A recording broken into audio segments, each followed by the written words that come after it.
you got to be able to carry something from this year. Like you said, what I don't want is folks to believe, oh, well, he was playing with house money.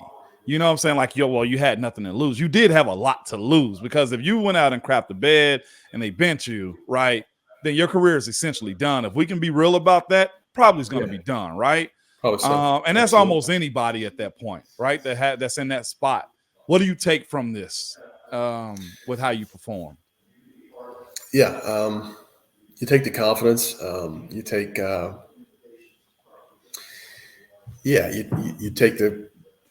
you take the good memories and the practice reps each week. I think people, obviously fans, people only see the games, but the weeks of practice, going through the week as a starting quarterback, the meetings, the walkthroughs, the practice, the post-practice meetings, just getting back in that rhythm makes you feel alive again, and it reminds you again what the rhythm and the grind of a week is like. And I think I love that grind, and I embrace it, and I very much look forward to doing that again, hopefully soon. Wherever that I get that opportunity, I think I can do it, and I think I'm excited to do it. It's fascinating. When you were talking, I remember like my moment and having that feeling. You know what I'm saying? It's like, oh, I can play. Like when you have those moments in a stretch of games like that, you somewhat feel like, yes, I belong in the NFL. You know what I'm saying? Like that was my feeling. And when you catch that feeling, it's like I'm chasing it no matter what. Like that's a very unique place to be at, and to see those results directly like that is super cool, Mason. Absolutely. So go ahead. No, I think we all have those moments. You're exactly right, where you feel like I belong, and then you just keep building. And you keep building. Speaking of building, man, we're going to field a few questions, Mason, if you don't mind, if that's cool with you. Absolutely. First one up is this one, man, because a lot of people didn't believe that. I think they thought you was a small guy, undersized. But are you really 6'5", 235 or similar? Yeah, I'm 6'4.5", probably 230, so a little smaller. I think that was a few cheeseburgers ago when I came into the league and my rookie year. And then, I don't know. I think Oklahoma State listed me at 6'5" back in the day, and that might have been fibbing a little bit. So, but not far off. That's that high school stuff right there. They want to make you seem bigger than what you are, man. Here's another from Todd, man. It says, Mason, you came off the bench without much first-team reps. How much better can you be with proper time and personnel to prepare? Yeah, that's a good question. I think, I've never gone through a training camp with even splitting the first-team reps, much less taking them all. And I think, we'll see what happens. But I think you can. It's reasonable to expect you to be more prepared, more ready, have better chemistry with receivers. Work on new concepts that a coach or a coordinator is installing, and come up with a true list of favorites. I was coming up with a list of things I felt like, hey, if I was in there, I would like, but I hadn't really ran them yet. I think you can make a leap in that regard for sure. Definitely. Here's one right here from Ben. I like this one. He said, I wonder if you could have that game back against Buffalo, is there anything you would have done differently? Yeah, absolutely. There's every game. There's things there's throws you want to have back, or play calls you wish you could use at different times, I think obviously the first one that jumps out would be the interception there in the red zone, and putting the ball more outside, us or nobody type of a spot. Anytime you get down there and you got 3 points on the board, it's never fun to walk away with zero. So, that one, I think there was a couple third downs in the game where, McDermott dialed up a couple good calls, nice pre-snap disguise, and it got me. And I think that happens sometimes, but absolutely would I love to go back and change and right those wrongs and go to the right place with the football. From Ash right here. How do you even get better without game practice? Like some people, of course, don't have to practice, Mason. You know, they get Thursdays and Fridays off. Some people like That's right. myself. That's right. That's right. Like you getting those vet days, Getting those Wednesdays and Thursdays off. Yeah, you're right. And still come out and just dominate. Hey On man, Sunday. it's not bragging hour yet, okay? That's a good question. I think you got to use. I think Isaac Seumalo said something good to the offensive line that I heard this year, and said, you know, uh, the quicker you can, or the faster you can replicate the way that you feel in a scout team rep when you have nothing to lose, when you're playing free, when you're just providing a look for the starting defense, and you can channel that same freedom and just weightless, just execution of your job into a first team rep. The quicker you can close that gap or translate that style of playing, the better you're going to be. And I think I tried to play around with those things in the scout team when I knew it didn't matter. I wanted to, obviously keep yourself sharp and complete passes, but arm angles and off platform throws and really, take some risks that you maybe wouldn't take in a normal practice with this first team offense. And I think when you build that confidence, you can make those throws. You can carry that into the real deal. That is where people get a lot of that stuff. We'll get to Frank here in a second. That's where a lot of people don't understand. Like practice does mean a lot. The chances that you make, like one of the things that I tried to do is jump set somebody.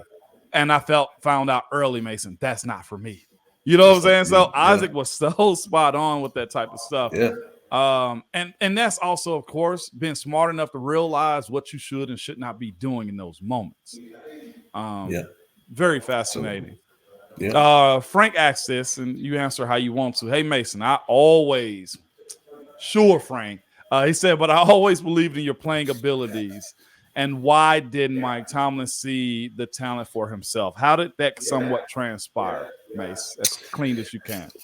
Yeah, I mean, I think the reason why I understand the question, but I think I'm will be forever grateful for Mike and Omar bringing me back this past fall and give me a chance to be ready, give me a platform to keep myself sharp and in the chance, in the off chance that an opportunity did come, and it did, and so I know Mike T and Omar, they believed in me, and they believed in me obviously enough to bring me back to be a part of the squad. So thankful for that. No doubt. Here I was gonna save that one, but here we go. From Christian, it says, Ramon, please ask Mason if he's coming back. This is a cherry on top that I need in my life. LOL, Mason. How you feel about your free agency, man? Yeah, I mean, I went through it last year.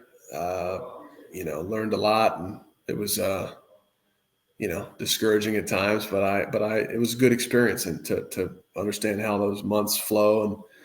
And we will see what happens. I know I've felt good playing in the games I played in, and I'd love to do that again. And I'm going to try to put myself in a position, whether that be in Pittsburgh or elsewhere, to try to realize that opportunity and accomplish that again. So we'll see. A lot of it's out of my hands, and it is. All I can do is make the best decision for myself and my family.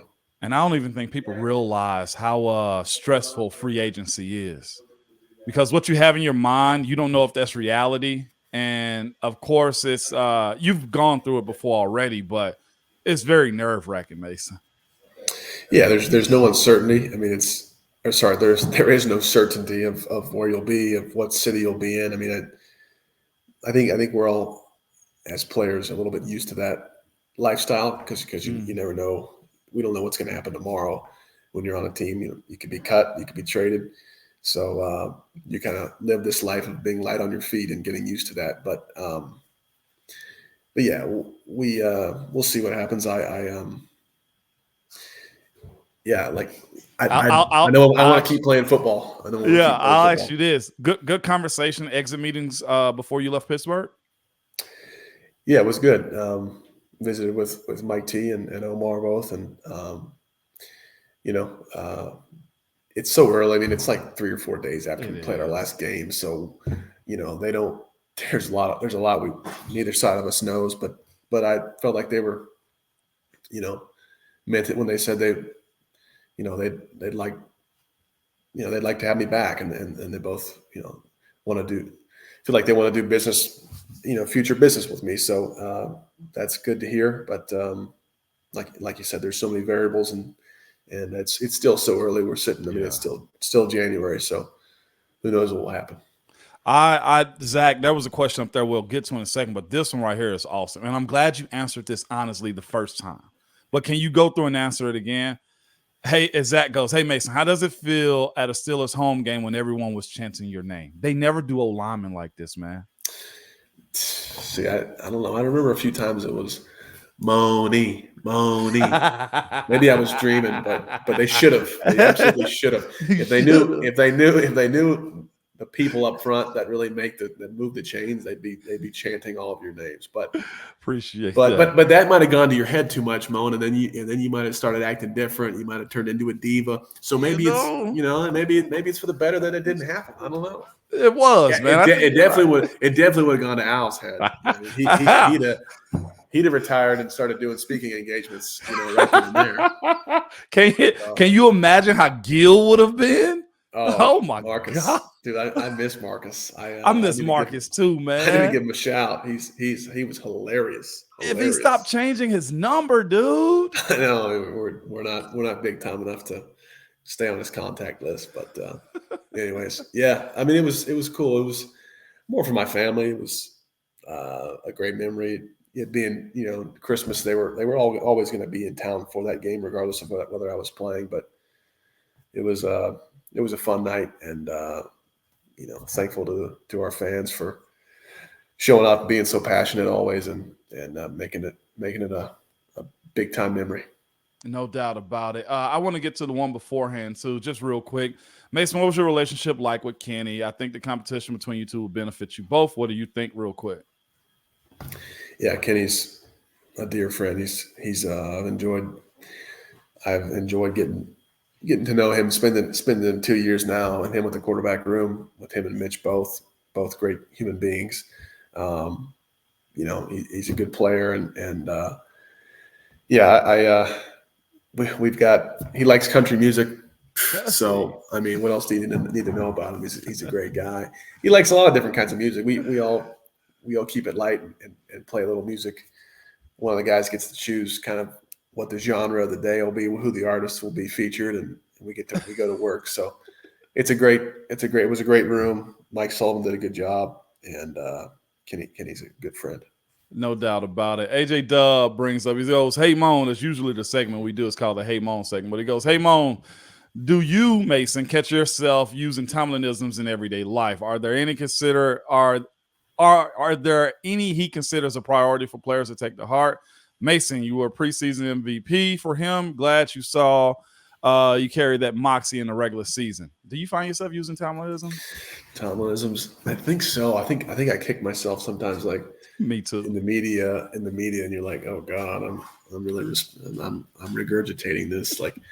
They're a lot of them are so good, but you feel like, can I really use that? Because he's so iconic and funny the way he uses them, and I feel like if I use them, am I really doing them justice? But I think what is he? Nothing. There's nothing mystical about it. I see it with great clarity. I made a list on my phone at one point. It's a long list. You gonna pull it up? Bring out one of my favorites here. I love reasonable to expect. Skills relative to your position. Ball in the hand plus grass. Physical conditioning precedes everything. This cadence as a weapon. We got to use cadence as a weapon. And sometimes Mike would be walking to practice and and like whoever was playing this past couple of years would go on two or use cadence, and I'd say to Ken, way to weaponize that cadence, boy. Good stuff. and Mike T would look at me like, really, screw you. You got you using him against him sometimes. He doesn't really like that. It's fun to mess with. I can only imagine, dude. That's the small things that keep you in the locker room, man. That's the stuff I miss right there, Mace. Of course, there's a lot of appreciation too. Jay Freeman comes in and said, "Man, appreciate your professionalism on the mic and your accuracy on the field. Where you go, I'm cheering for you. Please stay." They're begging at this point, Mason. Well, thank you, brother. They're begging at this point, man. Christian also says, "We want you back, Mason. I really hope you come back, class act. You were the right one there the whole time." I love how they're saying this now, Mason. This is cool stuff. Absolutely. Elizabeth said, "What are you doing in the off season? What does your training look like?" I asked you that earlier, actually.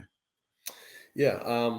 I'll take a little bit of time off from throwing here for a few weeks, and then ramp back up sort of, I don't know, mid-February, and then working out, stretching, massage, all those things to keep your body in the best shape, diet. I like to do a little blood work with a nutritionist this time of the year to kind of see diet-wise or supplements, are there changes I should make, am I deficient in something? But right now it's about enjoying some time with family and unplugging for a bit. Man, you quarterbacks and your doggone massages, man. It's neither here nor there, though. Yeah, I know. You need them. You got to keep the arm fresh. You know that, Moni. You know that. Got to keep it fresh. Let that breathe for a second. From Brian says, Mason, in what areas has your quarterback game grown the most?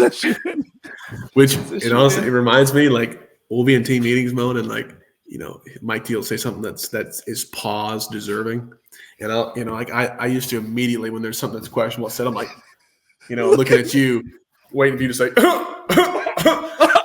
and now it's like Cam Hayward will do that every once in a while, but there's so many times this year I looked over and I said, really? You're not gonna cough, or you're not gonna interject here? This was a prime example. This was a prime opportunity.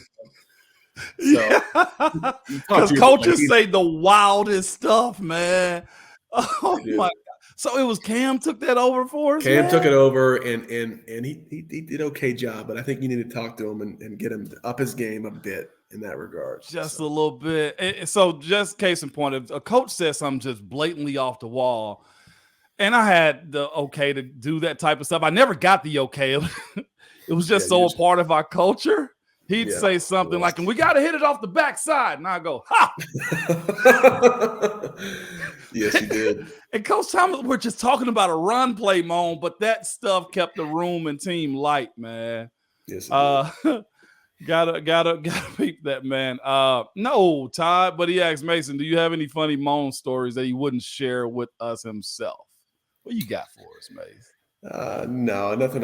Nothing that's anything but PG. But I do remember sort of Friday mornings, like coming down to the locker room after meetings, and you started to get into this rhythm or habit of asking me, "Hey, Mason, what are you thinking of this week? Kind of what's the game plan like? Do you like it? How are we going to attack them?" And I was, the first couple of times I'm kind of caught off guard. I'm kind of like, okay, trying to give some, eloquent synopsis to you about how we're going to attack them, and then I kind of started prepping each week, like, okay, I got to really know the game plan this week, because Moan's going to ask me, put me on the spot. Yep. And if I don't know what I'm talking about, he's going to call me out. So that was just another example of just that veteran leadership that I appreciated. Those were some good times, because you'd be going up to the quarterback meetings and stuff, right? Or you were just coming down, and it just eased me, if I can be honest with you, just say, okay, do you really like what we're doing this week? And it was cool. Yeah, it was real cool. I enjoyed those little chats. Al came on here yesterday, man, bragging. One, he's 6'10", right? But he made, if I'm not mistaken, 8, 9 different just who was it? Tom Cruise references. Who does he think To he himself, is? comparing himself to Tom Cruise. He said he was Tom Cruise. He said he was Maverick. Yeah, He did all this type of stuff. He's got the military background. He's got the 5 o'clock shadow and the dark Italian skin. So yeah, he thinks highly of himself. That's why you and I have to bring him back down to earth sometimes. Yeah, and the only reason I brought that up, if somebody brought this up, Mark said, ever had any Clark Kent comparisons? I think you would win a part in the Superman film, Mason. I think you're Dom Draper, but that's neither here nor there. I like that one better. I mean, my mom probably wouldn't like that comparison better if she'd seen Mad Men, but yeah, no, I don't know. There's funny things out there on the internet that my grandmother will show me, I guess. Yeah, but they're nothing I take to heart like Alejandro does. You know what I mean? I don't store that away like he does. Like Tom Cruise is 5'2". Like it makes no sense whatsoever.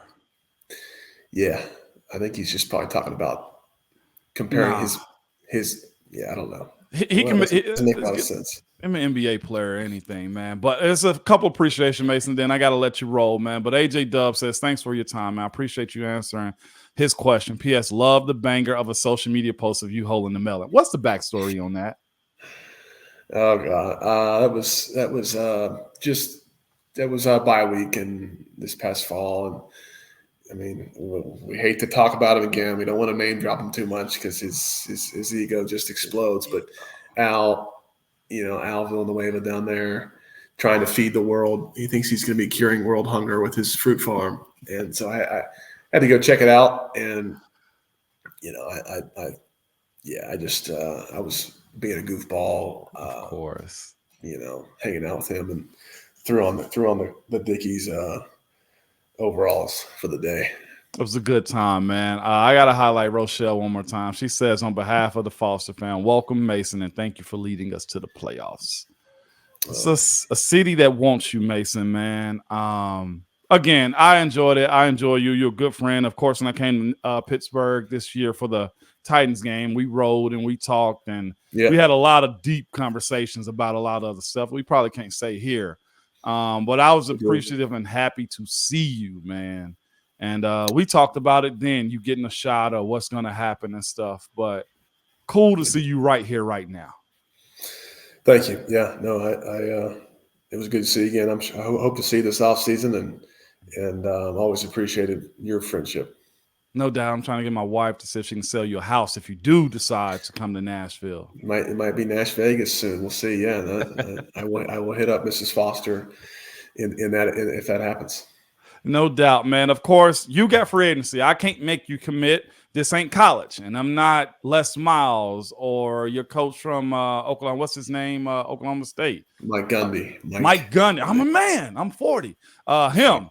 But we'll talk more, of course, after this. But good luck in free agency, man. Everybody's appreciative of your time. I'm very appreciative of your time and the memories too, man. I'm glad to have you as a friend, and thanks for coming on. Absolutely. Dog. Yeah, no thank slander. you for having me on. No doubt. Thank you for having me on. I appreciate it. It was fun. For sure, Mason.